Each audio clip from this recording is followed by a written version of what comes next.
Papa, maman, je regrette de vous infliger telle douleur. Cher papa, chère maman, je suis à bout. Je vous écris pour vous dire que je ne veux plus vivre. Je n'ai pas peur de mourir. J'ai essayé de tenir bon face aux ténèbres et aux difficultés. Vous n'êtes pas en cause, c'est ma décision personnelle. J'ai le cerveau monté à l'envers. Ça me rendra heureux de savoir que vous vous portez bien et que vous faites les choses que vous aimez. Mais aujourd'hui, je n'en peux plus. Ma lettre se finit. Je vous aime tous. Adieu, adieu. Le capitaine lève l'ancre.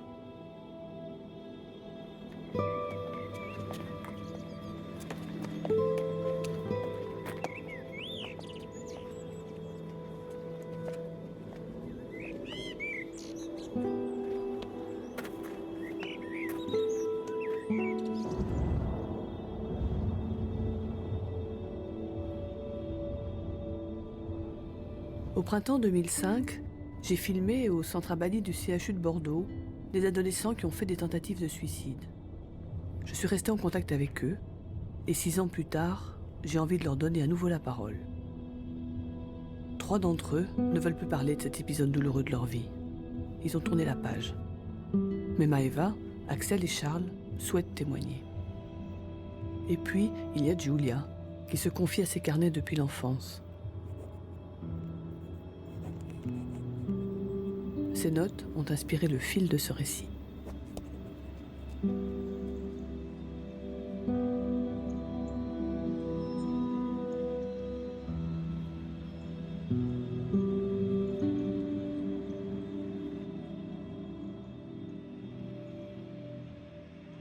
10 août 2011. Je suis en train de renaître, même naître. Depuis mon enfance, je n'étais que l'ombre d'une souffrance. Depuis mon plus jeune âge, je n'ai pas réussi à trouver ma place dans cette vie. Je commence. Des projets, des idées, des envies, j'en ai. Je renoue des liens. Qui aurait cru que je réussirais à m'ouvrir à nouveau ? « 14 septembre 2011. Je cours tous les jours. Le voyage en Alaska, voilà ce qui me pousse en avant. Depuis l'âge de 12 ans, j'ai ce projet en tête. La traversée de la montagne, la dureté de la vie dans un paysage nappé de blanc. C'est extraordinaire et attirant. Je dois avoir une bonne endurance. Alors, je me suis mise sérieusement au sport. Ce voyage, je veux le faire seule, sans connaître personne. Voir que la peur, je peux la maîtriser et la dépasser. Voilà, c'est ça. Tourner le dos à la dépression. Gagner la guerre.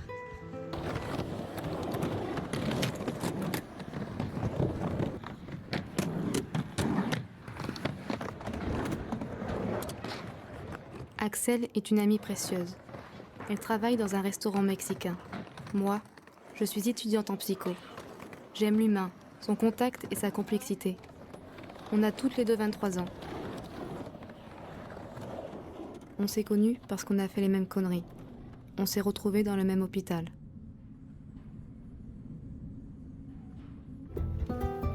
Charles aussi était avec nous. Il a 21 ans.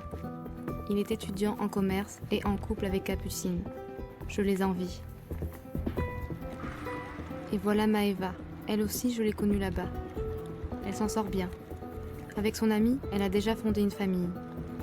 Moi aussi, j'en rêve, mais je ne suis pas encore prête. À l'époque, on avait dans les 14, 16 ans. On avait tous des secrets, des trucs difficiles à dire. C'était pas facile d'en parler aux parents. Mon carnet secret.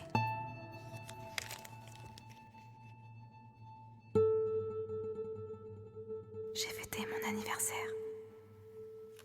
J'ai 11 ans. Mon animal préféré, c'est le cheval. 18 septembre 99. Bonjour mon carnet. À l'école, j'aime un garçon qui est en 3e E, mais je ne sais pas son nom. J'aime 3 garçons. On a fêté l'an 2000. Mon père m'énerve. J'ai l'impression que personne m'aime. 16 juin 2000. J'ai fait ma première communion. J'étais la seule fille. J'ai pleuré. Maman et papa nous ont engueulés. Alors je pleure. Et en pleurant, je pense à me tuer. 7 décembre. Mon grand-père d'Italie est mort le jour de mon anniversaire. Comme j'ai des problèmes familiaux, ça a empiré. Je voudrais bien mourir. Mais d'un côté, Écoutez, je préfère pas me tuer. Ma couleur préférée, toujours le rouge. Eminem, je l'adore. Je suis contente. Maman m'a acheté des chaussures à talons. Je suis trop contente. Toute ma vie a changé. Mai 2003, j'ai pris de bonnes résolutions. Manger moins de cochonneries, surtout entre les repas. Surtout entre les repas. Car j'aimerais être mieux dans mon corps. Être fière de ma vie. J'ai perdu le sourire. Je voudrais bien mourir. Je voudrais tellement disparaître. Je voudrais tellement disparaître. J'en peux plus. 12 décembre 2004, j'ai pris une décision. J'ai pris une décision. Et pour une fois dans ma vie, cette décision apaise mes douleurs. Cette décision apaise mes douleurs. Enfin, tout s'arrêtera. Tout s'arrêtera. Je me sens si soulagée.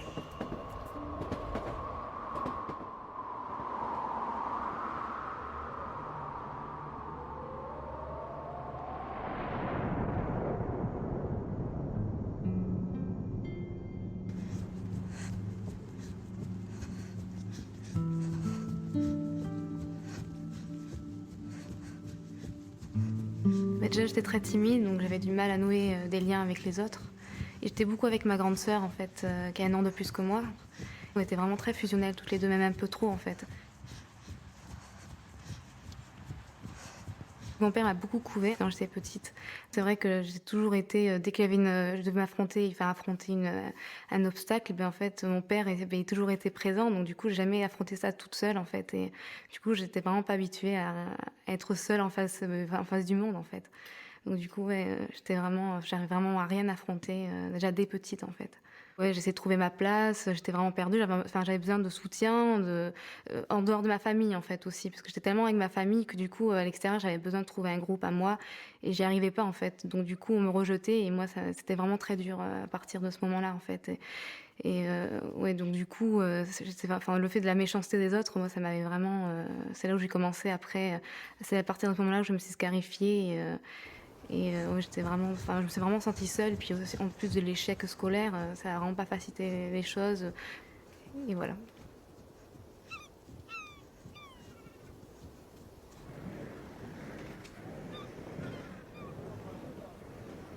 C'était très très dur à l'adolescence. Hein. J'ai vraiment eu du mal à passer ce cap-là, on va dire. Je savais pas quoi faire de ma vie, je pensais à rien, l'école ça me saoulait. À la maison, j'avais pas envie de rentrer parce que c'était des conflits avec ma mère. Voilà, il y a eu une période où j'en avais marre de tout en fait. Pour moi, c'était qu'est-ce que je fais là? Je savais pas quoi faire.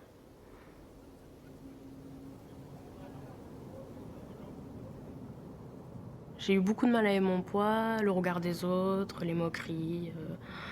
Donc ça m'a beaucoup affectée et puis j'avais l'impression que j'avais personne autour de moi quoi, pour m'écouter parler, j'avais besoin de parler.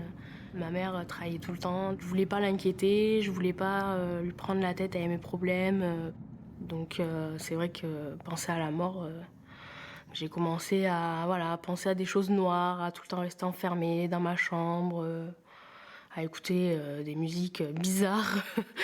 Et puis ça m'a, je sais pas, c'est bizarre comment ça traverse l'esprit parce qu'à cet âge-là, on a envie de vivre, on n'a pas envie de mourir, on pense pas à ça, on fait la fête, enfin je veux dire, on sort avec nos copines. Et moi, à part aller au collège, je sortais pas quoi. Je voyais personne. Quand on m'appelait, ah, tu viens avec nous, on va se promener, on va au cinéma. Non, je reste chez moi, j'ai pas envie. J'avais pas envie. Voilà, c'est tout simplement ça. J'avais envie de rien, donc je m'enfermais dans ma chambre. Voilà, c'était mon sanctuaire, on va dire. J'avais l'impression que j'existais pas. Donc c'est vrai que penser à la mort...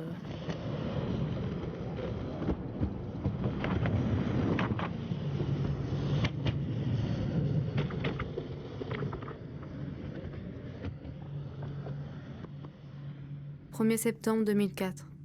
Qu'est-ce que j'ai fait d'exceptionnel aujourd'hui? Rien, comme d'habitude. J'ai même l'impression d'aimer ça. Je m'ennuie. Je m'enferme dans mes rêves. Tous les jours, en me levant, je me demande ce que je fais ici, sur cette terre, alors que je déteste la vie. Je me sens tellement mal, comme si j'avais pas ma place. En même temps, je suis croyante. Me suicider serait rejeter le cadeau de Dieu.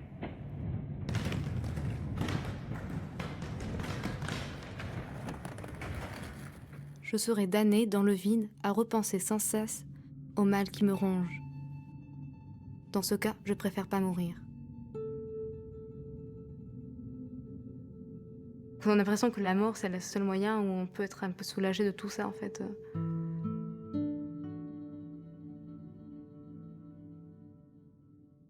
Je savais pas trop qui j'étais vraiment perdue. Mes parents, c'était dur aussi avec eux parce qu'ils comprenaient pas ce mal-être que j'avais, en fait. Et au lieu de m'aider, d'essayer de comprendre avec des mots, ils m'ont plus enfoncé, en fait, sans le vouloir. Mais ouais, j'étais vraiment toute seule, quoi. Donc,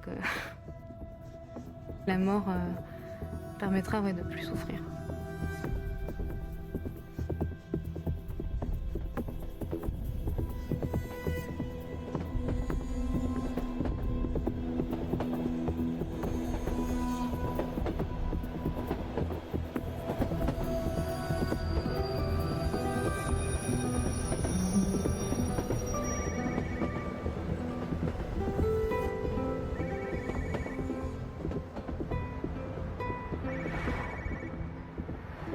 J'étais au travail, je n'avais pas mon portable sur moi. Donc Maëva, elle m'a appelé une fois, 2 fois. Donc j'ai pas bien sûr répondu. J'ai fait ma journée de travail normalement. Et en débauchant, j'ai écouté mes messages et elle m'avait laissé un message en me disant « Je t'appelle pour te dire adieu ». Voilà la mère de Maëva. Donc évidemment, vite, j'ai essayé de rappeler son portable, ça répondait pas. Je suis vite rentrée à la maison, impossible d'ouvrir la porte.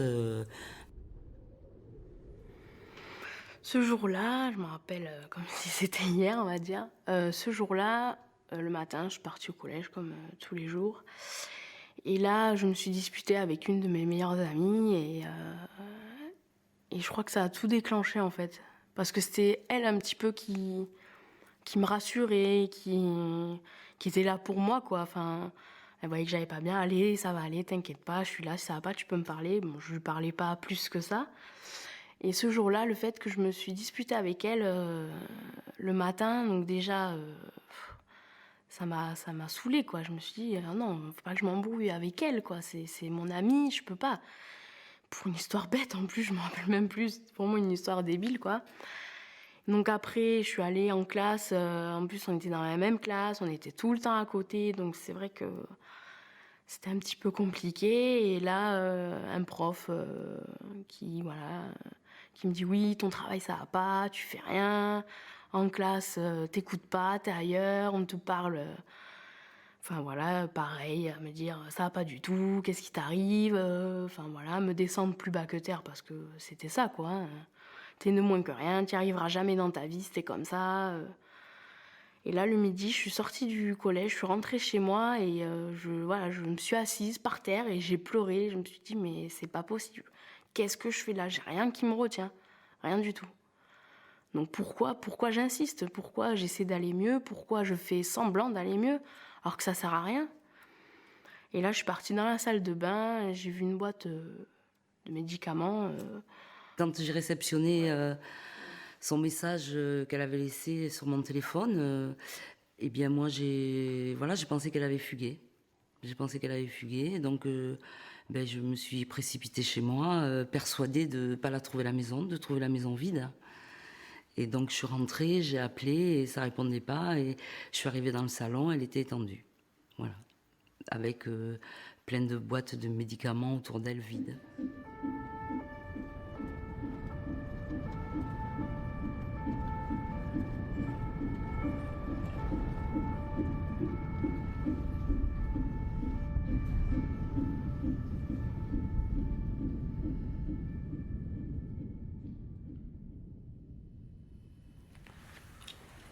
J'ai pas compris, quoi, parce que Maëva, c'était ma princesse, quoi.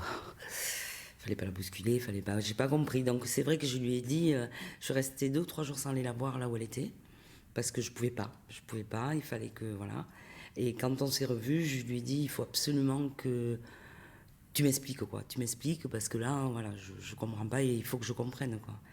Mais elle a jamais dit. Elle a jamais dit. Et ça, c'est vrai que c'est quelque chose qui... c'est difficile. Très difficile. Souvent, je le regarde et je me dis, qu'est-ce qui s'est passé, quoi? Qu'est-ce qui s'est passé? Elle veut rien dire.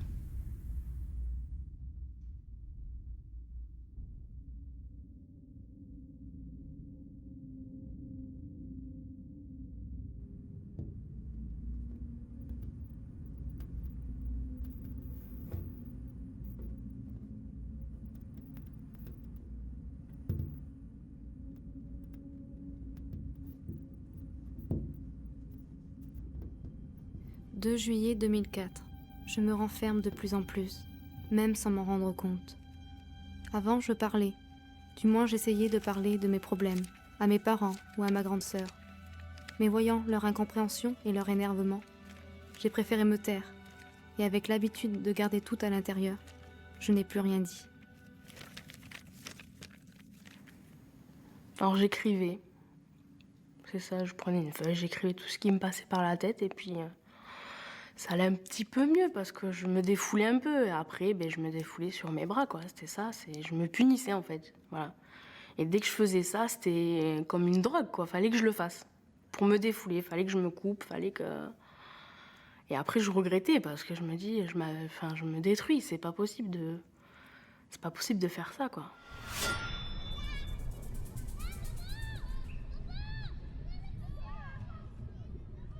J'ai commencé au lycée, il y avait des lames en fait, et c'est là où j'ai commencé dans les toilettes en fait, et pour attirer l'attention aux gens qui étaient autour de moi.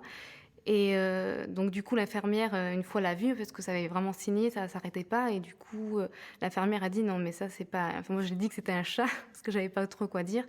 Elle a dit non mais ça c'est pas un chat, c'est que tu t'es fait mal toute seule. Donc elle fait moi je peux pas prendre la responsabilité, donc je suis obligée d'appeler tes parents en fait.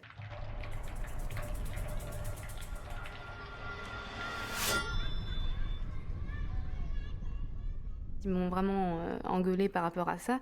Alors que moi, à la rigueur, j'aurais plus préféré qu'ils soient plus posés et qu'ils me demandent mais vraiment qu'est-ce qui se passe aujourd'hui, quoi. Enfin, pourquoi t'as fait ça et voilà. Donc c'est terminé en cris, en pleurs. Moi, je me suis réfugiée dans ma chambre et à partir de là, moi, déjà que j'étais très enfermée avec eux en fait. J'arrivais pas à trop, depuis quelques années, après c'est l'adolescence, j'arrivais du mal je parlais vraiment très peu avec eux. Donc là, ça a été vraiment, c'était terminé, quoi. Les années après qui ont suivi, il y avait plus du tout de communication, quoi. La seule chose que je voulais, c'était rester de chez moi, dans ma chambre et regarder des films. Il n'y avait que ça qui me donnait, un minimum de plaisir, en fait. Donc oui, je sais, pendant 2 ans, on va dire, je suis plus du tout sortie de la maison, quoi. Je me suis enfermée dans ma chambre, je ne suis pas sortie de chez moi, je ne suis pas allée ni chercher du pain, ni aller au cinéma, je ne pouvais plus aller à l'école, ni rien. Je ne faisais plus rien en fait, j'étais enfermée littéralement dans ma chambre. Pour me protéger des gens à l'extérieur.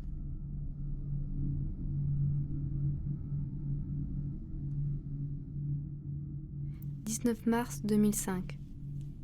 Adieu. Je vous écris pour vous dire que tout est fini pour moi. Mais je vous en supplie, ne pleurez pas. Oubliez ma vie, c'est pour ça que je m'en vais. Ne vous inquiétez pas pour moi et continuez votre vie. La mienne est devenue un enfer et je dois disparaître. Disparaître dans un monde sans souffrance pour que mon âme survive. Comprenez-moi, je n'avais pas le choix. Je penserai toujours à vous. Et je vous aimerai toujours. Toujours.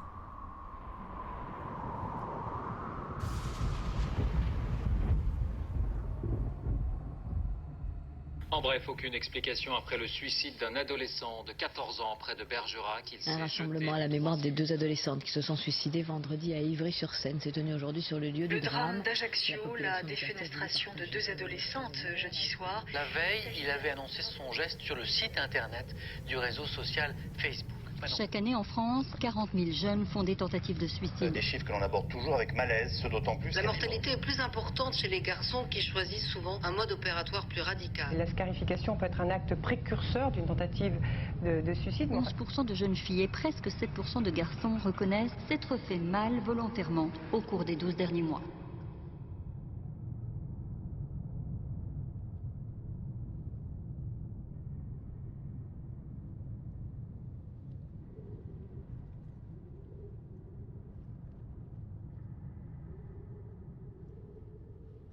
J'avais vraiment envie de mourir, en fait.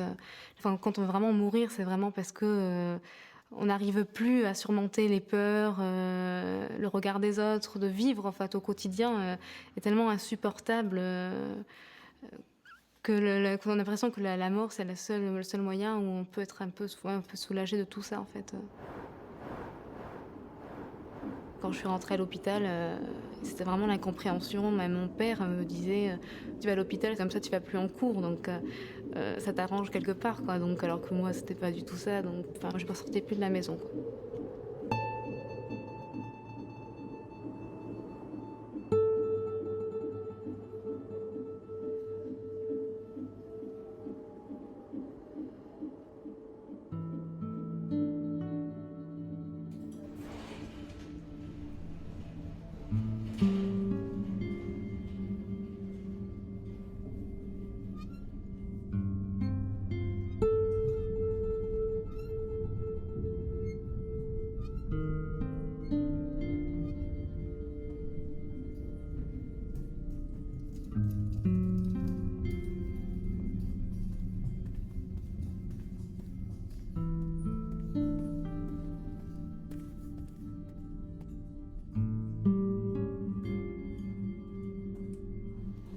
Tu crois que tu vas être d'accord pour essayer de réfléchir sur ces questions-là? Ouais. Oui? Oui, oui. T'as compris que c'est ça qu'on allait faire pendant ton séjour ici? Ouais. Et ça va pas te faire peur? S'il faut que je passe par là pour m'en sortir, après je le ferai. C'est tout. Jusque-là, t'as pensé aller voir un psy, travailler ces questions ou... Ouais. Pas forcément ces questions-là. J'ai été suivie pendant 3 ans et on a décidé de s'arrêter tous les deux. Et là, je voyais que ça recommençait à pas aller très très bien, donc j'ai voulu retourner voir un psy, quoi. Puis en fait, c'était plutôt que prévu. Et alors tes parents, eux, ils comprennent quoi? J'en sais rien. On peut parler avec eux. Ils ont réagi comment quand ils ont vu que tu avais tenté de te suicider? Très mal. C'est-à-dire? Moi, elle est déprimée. Hein. Et je les vois malheureuses. Ça te fait quoi? Ça me fait mal.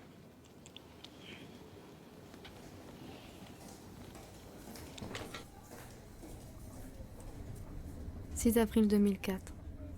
Je suis tellement désolée. Désolée d'être moi. «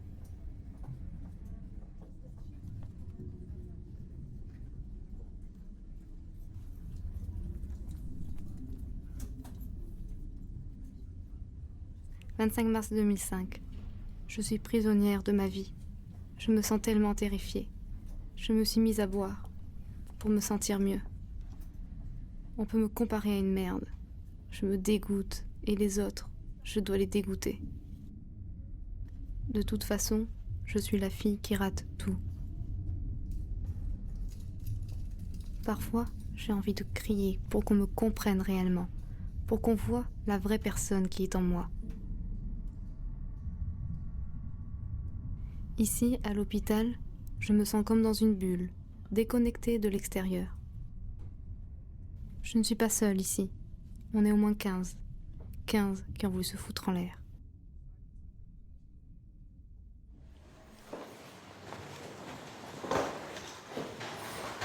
Bien, vous avez pris la décision? D'accord, écoutez, on va déjà lire le contrat. Parce que sans adhérer à ce contrat, vous ne pouvez pas rester avec nous. D'accord?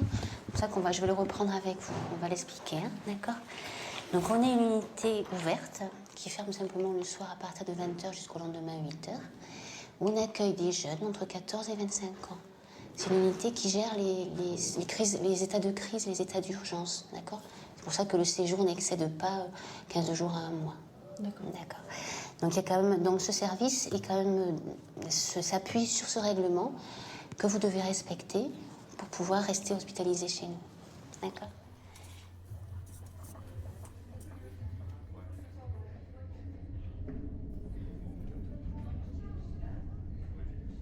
Il ne peut pas y avoir d'idée suicidaire sans un terrible sentiment de non-exister. C'est absolument impossible.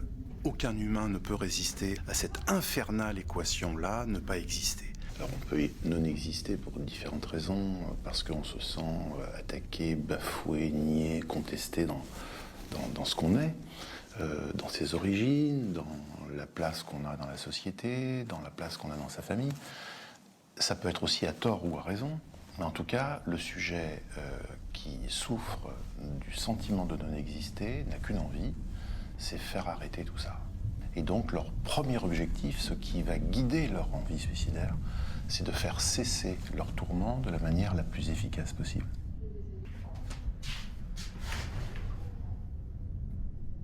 Il ne faut pas les traiter comme des petits êtres fragiles qu'il faudrait rassurer, cajoler, envelopper, coucouner, parce qu'ils seraient très malheureux. D'ailleurs, c'est pas du tout ça qu'ils demandent.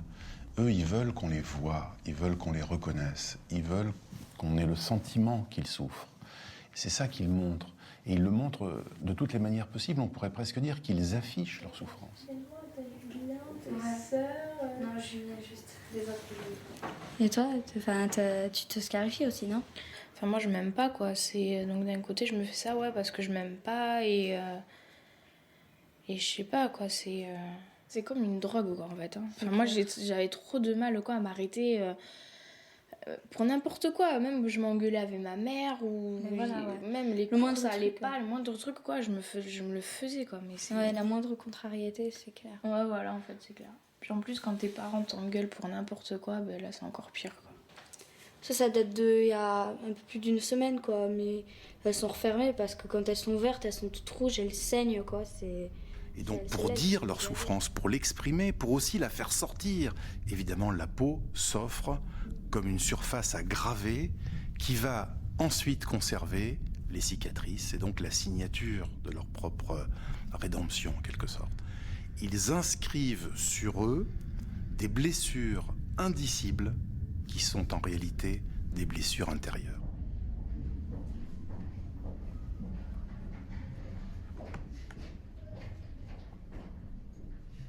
J'animais à midi un groupe de parents, il y avait une quinzaine de parents, et je leur ai posé la question suivante. Mais finalement, c'est quoi les compétences de vos enfants? Et là, ces parents, qui étaient très bavards quand il s'agissait de parler des difficultés. Virginie est très dépressive, Martin va très mal, Caroline fait des crises de boulimie, d'un seul coup se retrouvent à ne rien pouvoir dire. Un grand blanc, un grand silence. Ils reconnaissaient eux-mêmes par la suite qu'ils étaient incapables de voir les compétences de leur enfant. Ils soulignaient leurs difficultés, leurs insuffisances, ils ne voyaient plus leurs compétences. Alors que c'est ça qu'attendent ces jeunes gens. Oui, ils sont très fragiles, très en difficulté, mais ils sont aussi très intelligents. On ne peut pas être en souffrance identitaire et être idiot.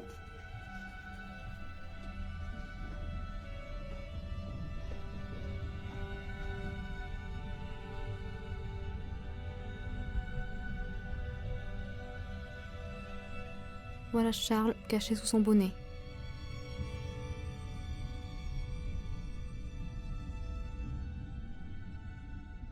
Moi, je serais trop cool avec mes gosses, quoi. Comme j'ai fait plein de conneries, déjà à 14 ans, j'en ai fait pas mal. Donc, je serais plus tolérant que mon père, déjà. Et ouais, quoi, bon, ils font des conneries, ils sont sanctionnés, normal, quoi. Mais déjà, je préfère les avoir jeunes, comme ça, je pourrais délire avec eux, parce que mon père... Ouais, mais bon, voilà, tu sais, moi, ce que je rêvais de faire avec mon père, je l'ai pas fait, quoi, en fait. Genre... tu vois, des parties de foot sur la plage et tout ça, non, tu vois, je peux pas faire ça. Donc, À 50 ans, il fait encore mon père. Je m'exprimais comme un parasite, enfin de la racaille, quoi. J'étais un jeune con et qui avait rien compris à la vie et qu'aujourd'hui,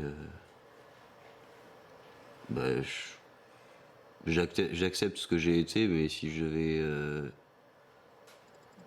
comment dire, pas revenir en arrière, mais changer des choses, je commencerai déjà par mon vocabulaire, ma manière de m'habiller, ma manière de penser, et je jugerai différemment mon père qui au final a toujours fait ce qu'il pouvait, au mieux qu'il pouvait, et voilà, s'il peut pas faire de sport avec moi, on a fait tellement d'autres choses ensemble depuis que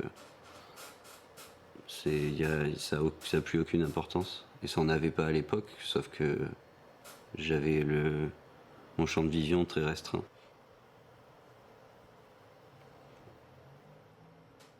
Pour moi, c'était personne m'aimait, c'était ça, c'est ça qui fait le plus mal. Donc je me suis dit, bah, si personne m'aime, peut-être que je trouve quelqu'un m'aimera ailleurs. Donc j'ai voulu arrêter de vivre et je sais pas où on va après la mort. Et maintenant, j'espère le savoir dans le plus longtemps possible. Voilà, le plus tard possible. Et parce que peut-être, je me suis dit, peut-être que quelqu'un m'aimera là-bas et pourquoi pas essayer, quoi. Et, c'était plus tenable, donc j'ai vu les médicaments, j'ai même pas pensé ce que c'était, qu'est-ce que ça allait me faire. J'ai pensé juste à mourir. Je les ai avalés les uns après les autres jusqu'à vider la boîte. Et voilà, bon, après on se sent pas super bien. Après on arrive à l'hôpital, on est... shooté. On est un peu shooté, on se dit... soit on se dit on est content de vivre, soit on se dit mince, je me suis encore raté. Ouais. Et ben là j'ai préféré faire le coup maintenant. Après réflexion de quelques semaines, je me suis dit que ben, j'ai bien fait de... Enfin, j'ai bien fait. Les médecins ont bien fait de me prendre à temps et de m'aider parce que sans aide, eh ben, je ne serais plus là à mon avis. Ouais. Donc, voilà. Pour ma part, l'aide, j'en ai pas eu beaucoup. Ça fait quelques années que je vis avec mon père tout seul et c'est moi qui me lève tous les matins, c'est moi qui fais tout. Je suis, enfin pas autonome, mais presque. Et pour moi, c'était comme un signe de faiblesse d'avoir de l'aide et d'en demander. Donc j'en ai pas spécialement demandé. Jusqu'au jour où... À aucun moment, j'ai voulu aller vraiment plus loin, quoi. C'est employer un moyen fort qui va interpeller, qui va choquer, qui va faire peur pour certaines personnes.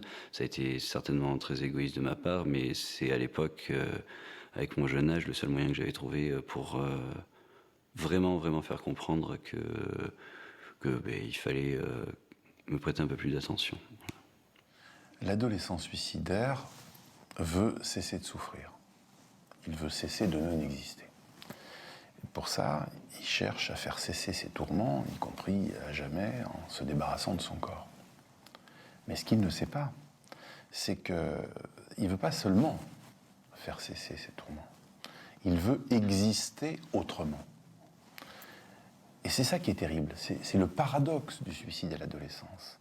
C'est pas mourir pour disparaître dans le néant, c'est mourir pour tuer les problèmes, pour tuer le corps, mais pour exister autrement dans la tête de ceux qui vont rester, qui vont ensuite être poursuivis pour le restant de leur vie par ces questions, qu'est-ce qu'on n'a pas vu, qu'est-ce qu'on n'a pas fait, qu'est-ce qu'on aurait dû faire, et le sujet va en quelque sorte survivre dans leur mémoire grâce à cette culpabilité. Il va exister davantage mort que vivant en occupant la mémoire de ses proches.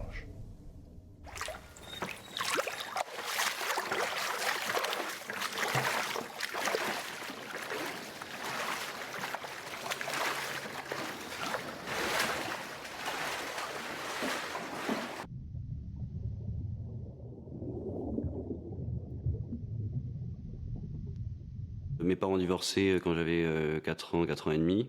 Le repas de famille de mes 4 ans étant le dernier repas de famille, donc voilà, pour donner un ordre d'idée. La difficulté première a été, enfin, personnellement, de devoir d'être comme une valise, quoi, de transporter d'un endroit à un autre sans qu'on me demande mon avis. Ça a été quelque chose de difficile et la chose la plus dure pour moi, c'est de voir les dégâts que ça a fait sur ma petite sœur, qui était une petite fille curieuse de tout, très intelligente, très mignonne et qui, en l'espace de quelques années, s'est plus intéressée à rien, est devenue agressive et triste au final. Ouais. J'ai dû, en tant qu'aîné, me rendre de marbre presque, on va dire, pour essayer d'accuser le coup de ce que moi je vivais. Ça a été le plus simple. Et après, de trouver les forces nécessaires pour essayer d'encaisser ce que ma sœur vivait. Voilà. Par des sentiments communs, simplement réunis, on craint rien, enfin, c'est ce qu'on dit, mais pas toujours ce qu'on voit. J'ai demandé pourquoi, on m'a répondu c'est la vie, puis je donnais mon avis. Faut que je reste en dehors de ça, quand l'amour se transforme en haine, et quand je déchire devant moi, voilà ce qu'il en est, et ce n'est pas autrement, on comprend, tant d'engouement pour l'histoire de mes tourments, le temps évolue, j'ai fait face aux soucis, j'ai grandi, maman est là, mais papa est parti, et là j'ai compris, t'as préféré tourner la page, t'étais pas du voyage, dès que je te croyais au paradis. Vu que l'alcool fait des ravages, tu t'es pas rattrapé, sans même te retourner, je t'ai vu t'éloigner du rivage. Et si tu as ta vie merdique, j'en sais trop rien, devenu alcoolique, et tu fais du mal au tien, même toi.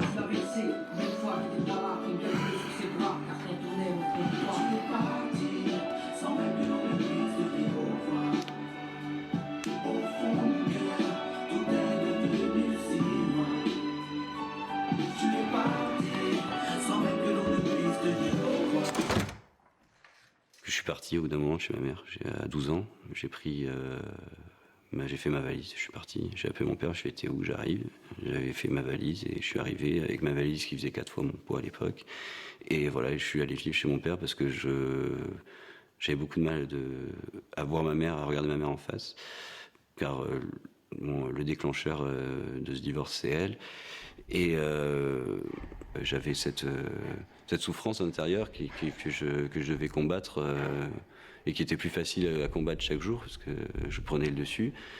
Et mon père travaillait beaucoup à l'époque, je vivais tout seul chez lui, il rentrait à 20h, 21h me faire à manger, il repartait travailler jusqu'à 3h du matin, donc je le voyais 1h30, 2h par jour. La solitude me pesait et puis voilà.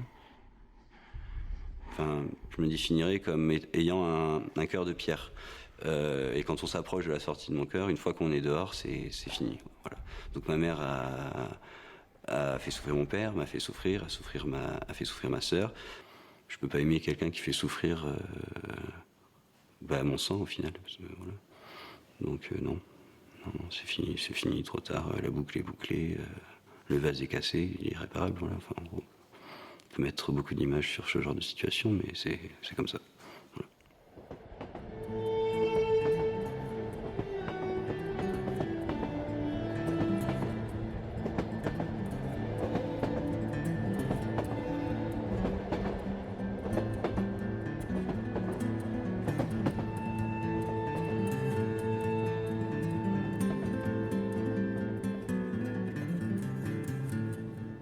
14 mai 2005. Axel. En parlant avec elle, j'apprends. Sur Terre, des personnes comme elle, il devrait y en avoir plus. Comme ça, le monde serait 10 fois meilleur. On s'est rencontrés dans un hôpital. Elle était malade comme moi. Même si on n'a pas les mêmes problèmes, on se ressemble sur un point. On souffre.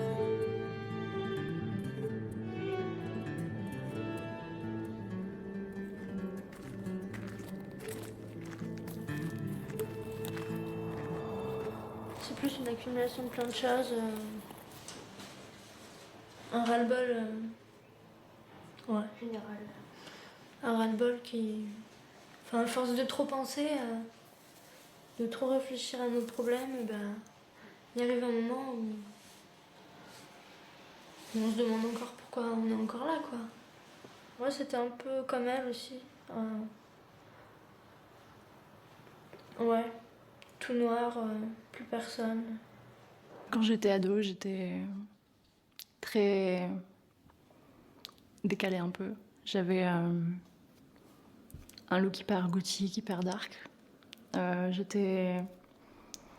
Bizarrement, avec les autres, je me sentais très à l'aise. J'arrivais à avoir une vie sociale tout à fait épanouie. En revanche, je pétais un plomb en fait intérieurement. Ça allait vraiment pas bien. Et donc voilà, je laissais un peu réapparaître à part l'apparence. Mais au final, à l'intérieur, c'était complètement la dépression, complètement des envies de suicide. Je me faisais du mal, enfin que des trucs comme ça, voilà. j'ai demandé de l'aide inconsciemment. Quand on en demande, on dit... Ouais. J'ai écrit une lettre à ma prof de français. Ouais, voilà. C'était vraiment un appel à l'aide. Sur le coup, j'ai pas pensé ça comme ça, mais avec du recul, je me rends compte que c'était un appel à l'aide, quoi. Je voyais que j'étais entourée. Il y avait ma famille, il y avait du monde, mes amis. Mais au final, on ne parle pas spécialement des choses qui vont pas. On va pas le crier sur le ton, on va pas le dire. Et du coup, c'était un sentiment de honte, mal dans sa peau, des envies de se faire du mal, beaucoup de mal. Voilà, je m'aimais pas. Je m'aimais pas parce que je pense qu'il y a des événements qui ont contribué au fait que je puisse ne pas m'aimer quand j'étais petite. Et voilà. C'est un peu... J'ai pas trop envie d'entrer dans le détail.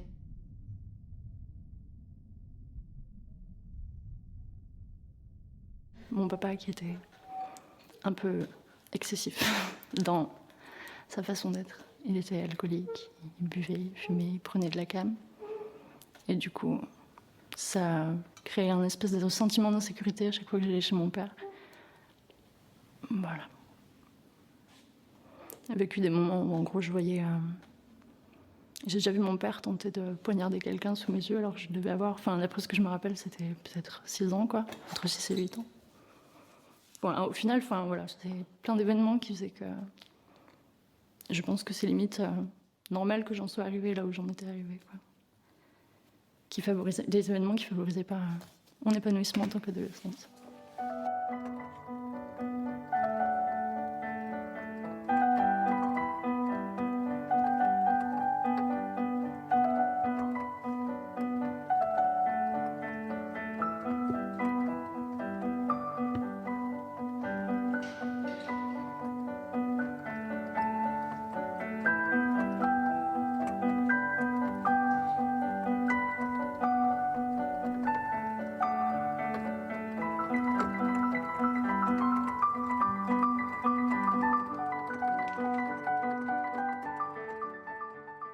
Une jeune fille sur 3 et un garçon sur 7 qui ont tenté de se suicider et qui rentrent dans mon service ont été victimes de violences sexuelles subies, le plus souvent dans l'enfance, le plus souvent de la part d'un proche très proche, un parent, un ami des parents, un voisin, bref, quelqu'un qui est souvent là.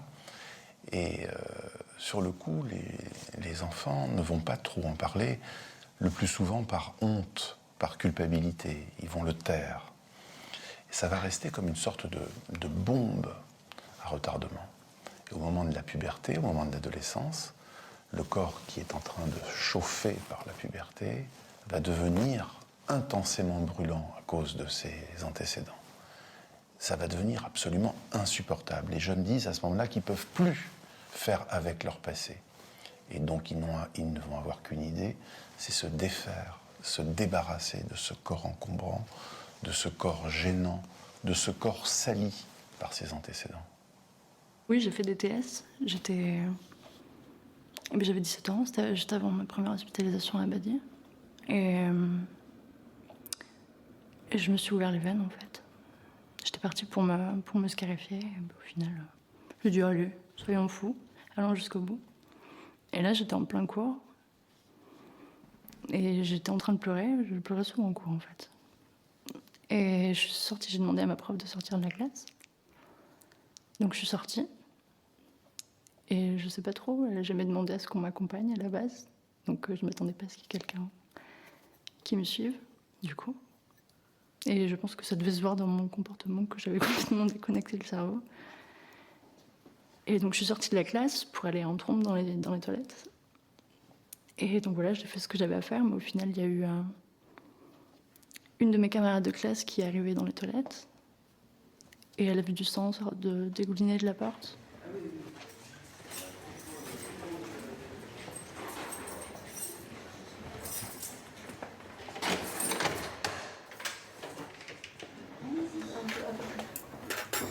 Ça vous a permis de vous détendre? Ça m'a permis de perdre des calories. Ah, c'était plutôt le but, plutôt que de se détendre, c'est plutôt de perdre des calories. Et moralement, ça vous a pas permis de vous détendre?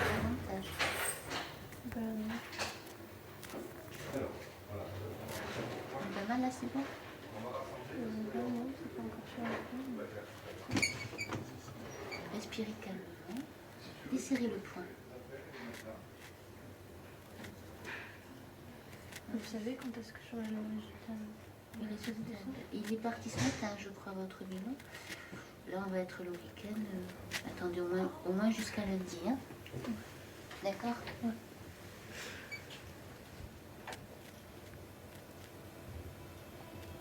Ça va là, c'est bon? Dans ce sens-là, c'est encore ouvert.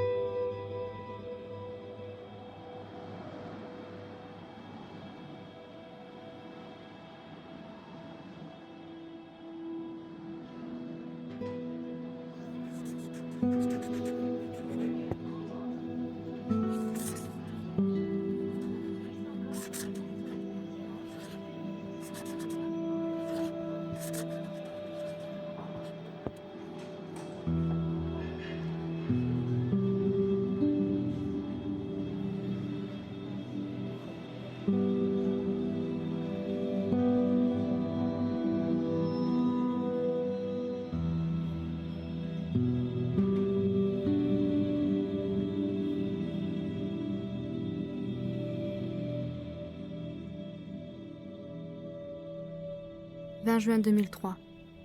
Je me fais mal, comme ça je sens que j'existe.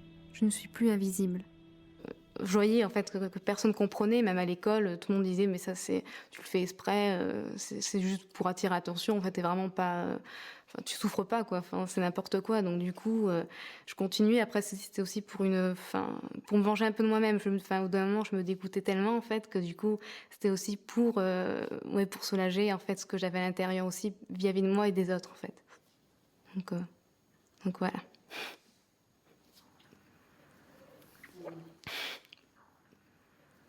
Donc tu prends une lame de rasoir, c'est sûr, hein?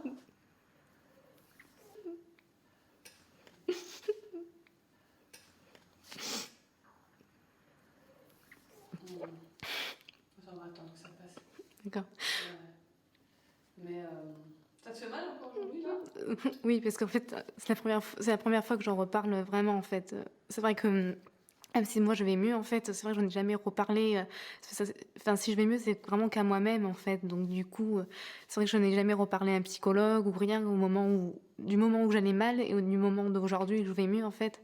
Je n'ai jamais reparlé. Enfin, j'ai toujours les seuls laissés par les écrits ou je les gardais en moi en fait. Donc du coup, c'est la première fois que j'en reparle depuis depuis ces moments noirs en fait.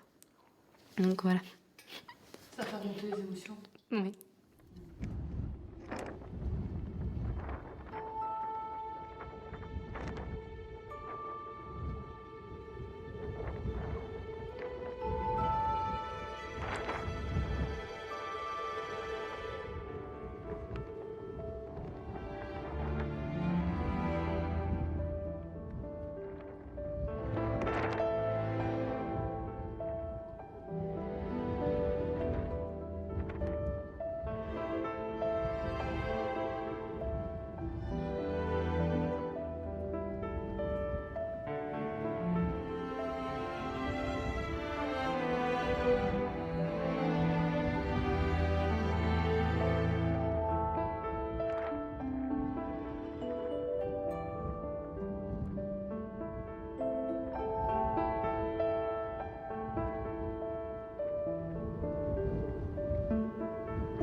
Qu'est-ce que t'as?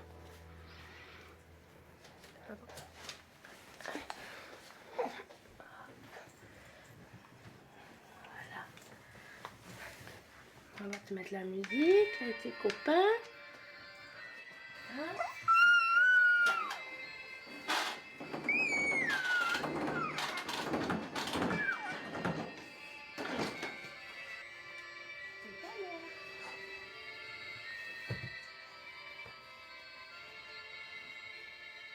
Moi, comme je t'ai dit, j'ai pas eu de parents, donc certainement que j'ai fait beaucoup d'erreurs avec toi, Maëva. Certainement. Déjà, j'étais trop préservée, trop chouchoutée, trop... Voilà. Il faut que cette histoire, on puisse en parler, que tu puisses rentrer... bon, je te dis pas de rentrer dans les détails, mais bon, que tu me donnes plus d'infos. Parce que moi, je sais qu'il t'est arrivé quelque chose, mais je sais toujours pas quoi. Je sais pas l'ampleur que ça a. Tu vois ce que je veux dire? Il faut que moi, je sache ce qui s'est passé, Maëva. Je peux pas me contenter... C'est pour ça que je te dis, si tu reviens à la maison... C'est pas pour recommencer à vivre comme tu vivais avant, hein. Dans ta chambre, ton univers. Voilà quoi. Plus, quoi. J'en ai marre. Au jour d'aujourd'hui, j'ai pas encore totalement dépassé. J'ai ce sentiment de culpabilité parce que je me dis, t'aurais dû peut-être, quand Maëva avait pas envie de manger, ou si elle voulait rester dans sa chambre, elle restait dans sa chambre. Voilà, j'aurais peut-être dû lui dire. Tu manges avec moi, voilà, je l'ai toujours laissé vivre sa petite vie tranquille et. Après autant d'années, c'est quelque chose qui, tous les jours que Dieu fait, qui me reste à l'esprit, parce que je ne sais pas ce qui s'est passé. Et ça, c'est terrible. Elle m'a dit qu'il s'était passé quelque chose avec un garçon. Ça peut être quelqu'un que je connais qui lui a fait du mal, peut-être quelqu'un que je côtoie encore. Et c'est ça le plus terrible pour moi. C'est ça le plus terrible, de ne pas savoir quand, comment, qui, voilà, c'est ça le plus terrible. Donc, j'ai pas encore dépassé.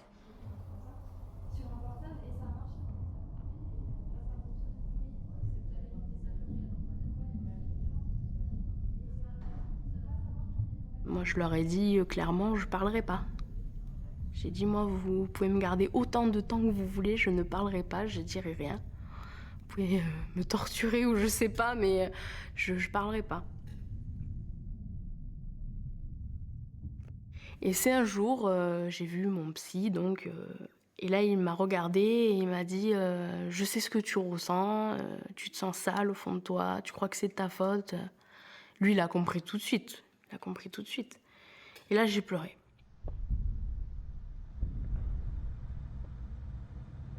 J'ai rencontré une mauvaise personne, on va dire ça comme ça, qui a fait des choses, qui m'a fait des choses horribles. Et c'était le frère d'une ancienne amie à moi, et je sais pas ce qui lui est passé par la tête parce que je le voyais assez souvent.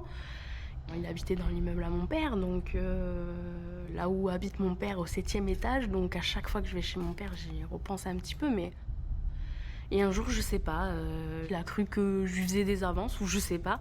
C'est pour ça que j'en parlais pas. Je me disais, c'est de ma faute, c'est moi qui ai fait exprès, ou c'est moi qui l'ai aguiché, ou... J'avais honte, j'ai dit, c'est pas possible, je peux pas dire ça à ma mère, quoi. C'est pas possible. J'ai 13 ans, je vais pas lui dire, voilà maman, y a un monsieur qui m'a fait ça, un garçon qui m'a fait ça. Non, je pouvais pas, quoi. Bien sûr, les violences sexuelles subies, c'est une première raison. Mais c'est pas la seule.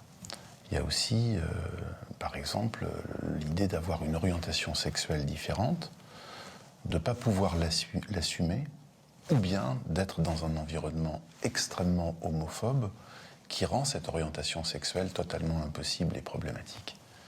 Ça peut être aussi des interrogations par rapport à ses origines. Les secrets de famille, les non-dits, voire chez certains adoptés, l'écart entre la première vie en quelque sorte et puis la deuxième vie chez les parents adoptifs. Quand trop de mystères, trop d'interrogations planent, alors ça met l'identité en vrille. Et ça explique pourquoi ces jeunes vont très mal. Et puis il y a aussi bien sûr le cas où c'est les parents du jeune qui sont eux-mêmes peut-être d'anciens adolescents suicidaires, ou en tout cas des personnes qui ont elles-mêmes souffert de leur identité, qui ont elles-mêmes été attaquées, bafouées, niées, contestées dans leur identité. Et l'enfant se retrouve finalement lui-même avec des parents en interrogation. Tout le monde est en interrogation, et dans ces cas-là, on a parfois même des familles suicidaires. Chaque personnage est un candidat au suicide qui s'ignore.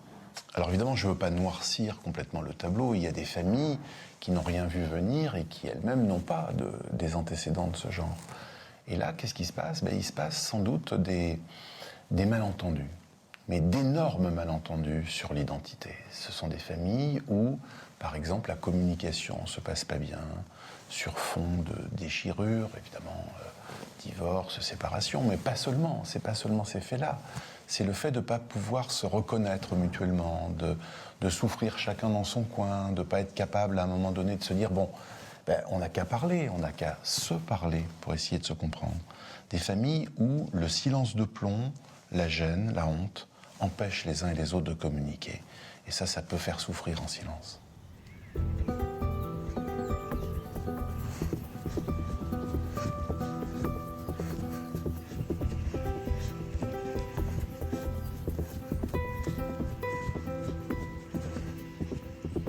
26 mai 2009.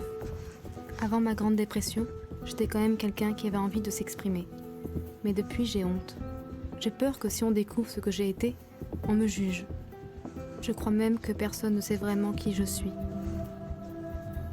Je me cache. « 12 septembre 2011. Je travaille dans quelques heures. Babysitting dans la même famille que l'an dernier. Et je reprends les cours le mois prochain. Fac de psycho. 2e année. Un peu stressée car tout s'enchaîne sans arrêt. Je pense avoir plus de confiance en moi pour affronter cette nouvelle année. Ma seule peur, le trou qu'il y a eu pendant mes périodes de détresse. Cela m'embarrasse par rapport aux autres. Je ne sais pas encore comment l'expliquer. Je voudrais qu'on me prenne telle que je suis aujourd'hui. Et c'est vrai que donc c'est compliqué pour moi de dire, mais voilà, pendant 2 ans, j'étais en dépression, donc je me suis enfermée sur moi-même, quoi.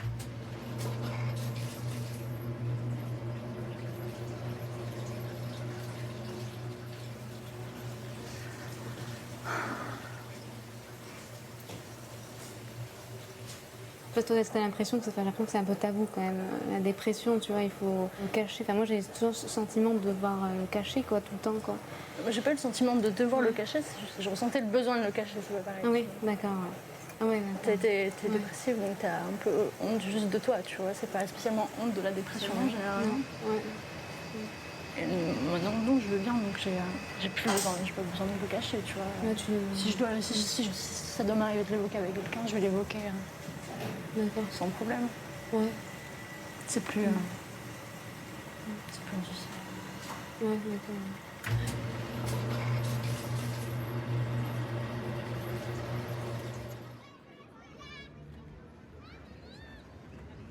En sortant d'Abadi, on m'a conseillé de voir encore quelqu'un pour m'aider à continuer. Mais moi, je refusais à ce moment-là toute aide parce que j'avais besoin de me retrouver seule, j'avais besoin de sentir que je pouvais m'en sortir seule, sans personne. Et pour moi, c'était un défi que j'avais besoin de relever, de me prouver que je n'étais pas si nulle que ça. 3 novembre 2011. D'avoir longtemps évité le contact humain, je le recherche beaucoup aujourd'hui. Je sais qu'il ne faut pas presser les choses.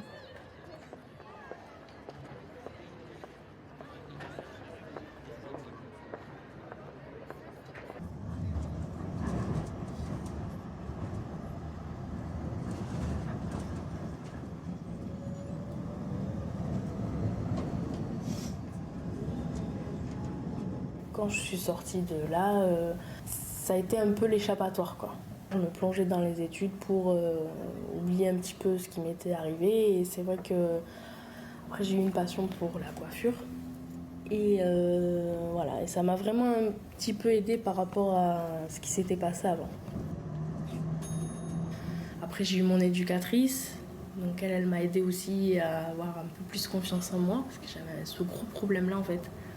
J'avais pas du tout confiance en moi, pour moi j'y arriverais jamais, je pourrais pas remonter la pente, c'était pas possible. Donc voilà, et j'ai totalement arrêté de voir de psychologue et tout ça, parce que ça me plaisait pas, moi je voulais pas. Et c'est vrai qu'elle m'a aidée, quoi. De ma sortie jusqu'à mes 18 ans, heureusement d'un côté qu'elle était là, quoi. Simplement aussi l'amour de mes parents, quoi, le fait de voir que j'existe en fait, qu'ils sont là pour moi et que... Voilà. Après c'est vrai que j'ai mon enfant, donc c'est vrai que ça aussi ça m'aide beaucoup. C'est vrai que je me dis je peux pas le laisser, quoi, c'est pas possible.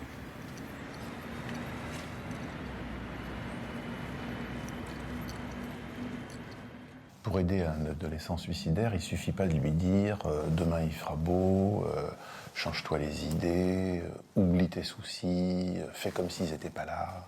On ne peut jamais rien oublier. Et d'ailleurs, les cicatrices des scarifications viennent bien dire je veux me rappeler. Donc, la gomme à effacer les problèmes, c'est pas ça qu'il leur faut. Ce qu'il faut, c'est pouvoir faire avec son histoire, lui donner du sens, et à partir de ce sens, essayer d'en faire quelque chose de positif. C'est ça qu'on essaie finalement de leur apprendre. Alors certains y parviennent, certains ont envie d'avancer, d'autres ne veulent pas, d'autres craignent encore davantage de souffrir, ils ne veulent pas avancer. Et ceux-là, ils restent dans l'impasse et souvent dans la répétition suicidaire.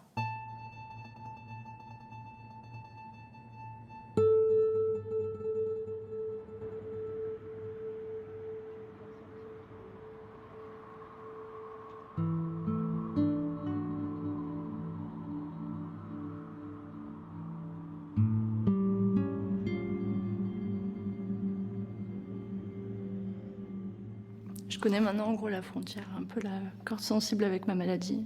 Enfin, la maladie que j'ai eue, donc j'ai toujours un peu quand même. J'ai déjà senti en fait des fois où je la frôlais. Et je crois que c'est une des plus grandes peurs que j'ai, c'est de rebasculer là-dedans en fait, parce que c'était assez horrible. Maintenant je sais comment maîtriser, je sais que je retomberai pas dedans, mais je sais qu'il y a des fois où quand même j'étais pas loin. Et c'était assez flippant.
La vie est par moments terrifiante et tellement belle.